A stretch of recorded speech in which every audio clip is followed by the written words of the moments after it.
government of Russia switches to planned economy in 4 industries.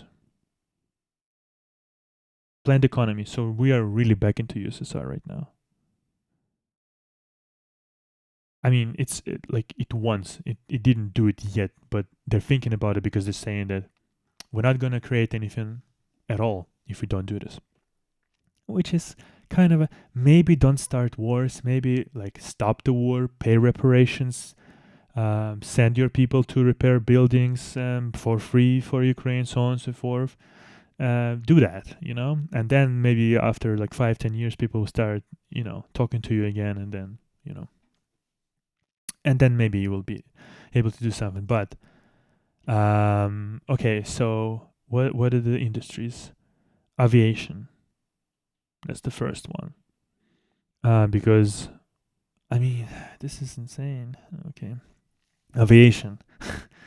even the most kind of a successful, in air quotes, Russian project, Sukhoi Superjet, was half of it was, or not even half, like probably more than half of it was the French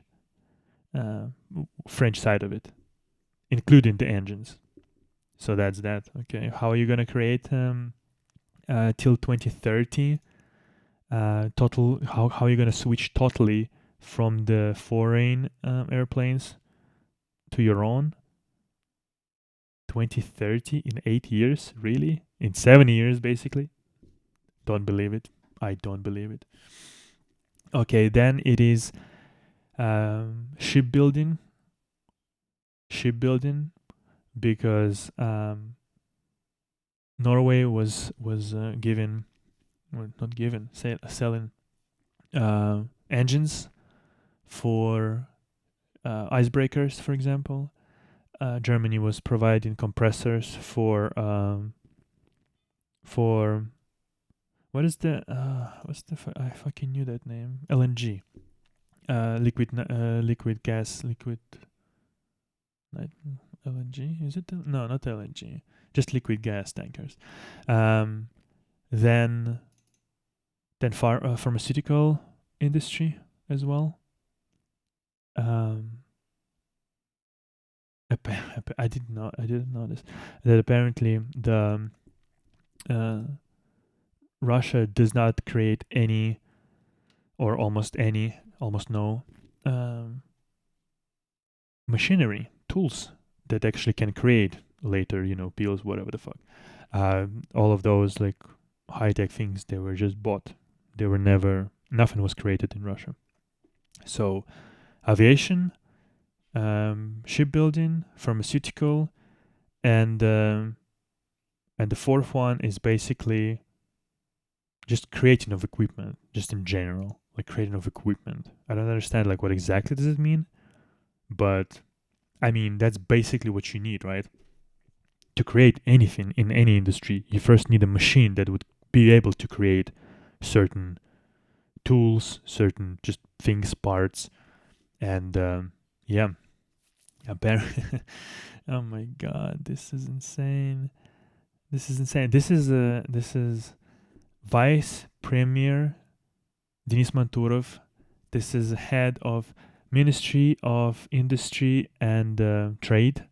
So that's like quite a fucking serious agency in Russia. Quite a serious part of Russian government. He's saying that Russia has to basically has to abandon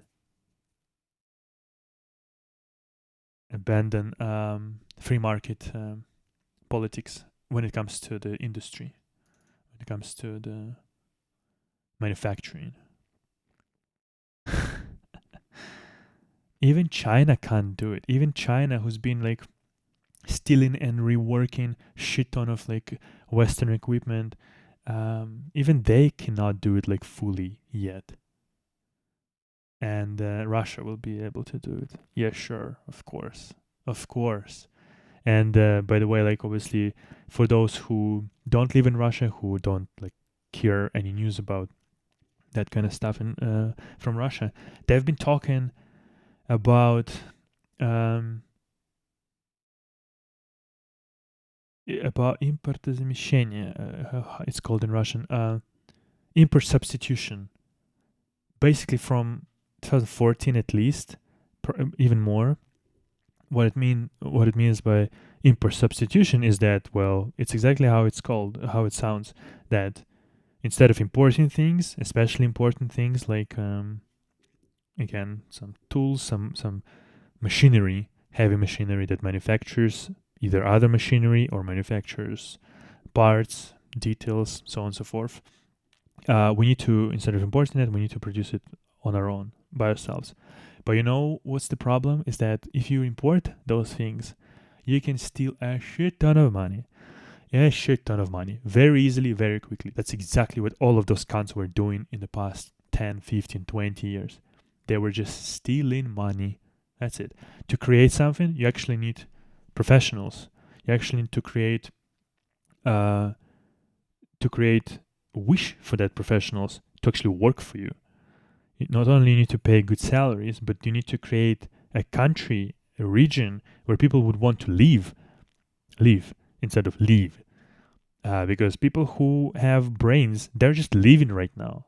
They're not living in the fucking Russia. They're living and they're becoming good engineers in Germany, in France, UK, Norway, Canada, US, you name it. Australia, you name it.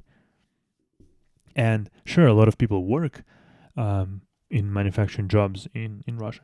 These are not the people who will be building you amazing manufacturing tools. Very precise, very complex. These are people who are working on a conveyor belt, putting two bolts together to assemble a door. That's not the same level of sophistication that you need to create those kind of things that you were importing right now from Germany, from France, from Norway, etc., etc. So the fact that they want to do this and the fact that they think they will they will be able to do this, bonkers. They've never, ever, ever, ever, ever in the history of this fucking country, in the history of old Soviet Union, they've never been able to substitute imports.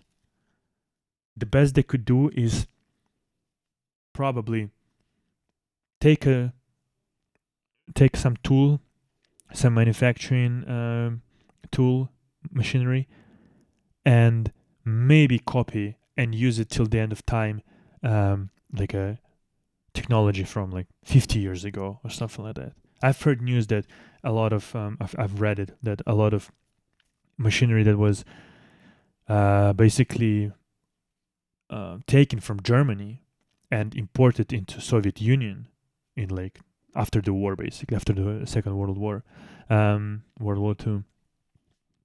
Those machines worked up to like 1990s, even 2000s in certain factories. So machines that Germans made like 70, 80 years ago, they were still using those machines instead of creating something new in Russia by themselves, even copying those machines. Nope. So it's not gonna fucking happen ever, because Russia is based on corruption and personal gains.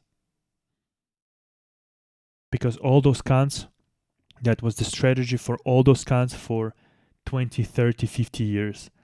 Still here, steal money from Russian people, from exports, expropriate money, do it all in most fucking shady ways possible, and then buy property, buy things, buy citizenships in Europe, in United States, get birth to your children in United States so they can get citizenship by default, and so on and so forth, and so on and so forth. That's been the whole strategy of all those cunts. They will never create anything here because they cannot create anything. They can only steal. There's absolutely different types of people. Atlas Shrugged. Ayn Rand wrote the book basically about that. If people haven't read Atlas Shrugged, or if they don't understand just how corrupt Russia, how corrupt that layer of people who don't do anything, bureaucrats, useless fucking bureaucrats who don't do anything, they just steal, they appropriate what's not theirs, they take credit for what's not theirs to credit, and so on and so forth. Like, that's what that book is written about. And she was living in USSR, and then she escaped it, and so she had the fucking experience exactly about this. This is why that book like really resonated with me. For example, while I know that a lot of like leftist people in Western countries, they don't get it. They don't understand that book. They've never lived where she lived, and they don't quite understand. But that book is fucking powerful. Atlas Shrugged, very fucking powerful, and still very, very relevant about Russia.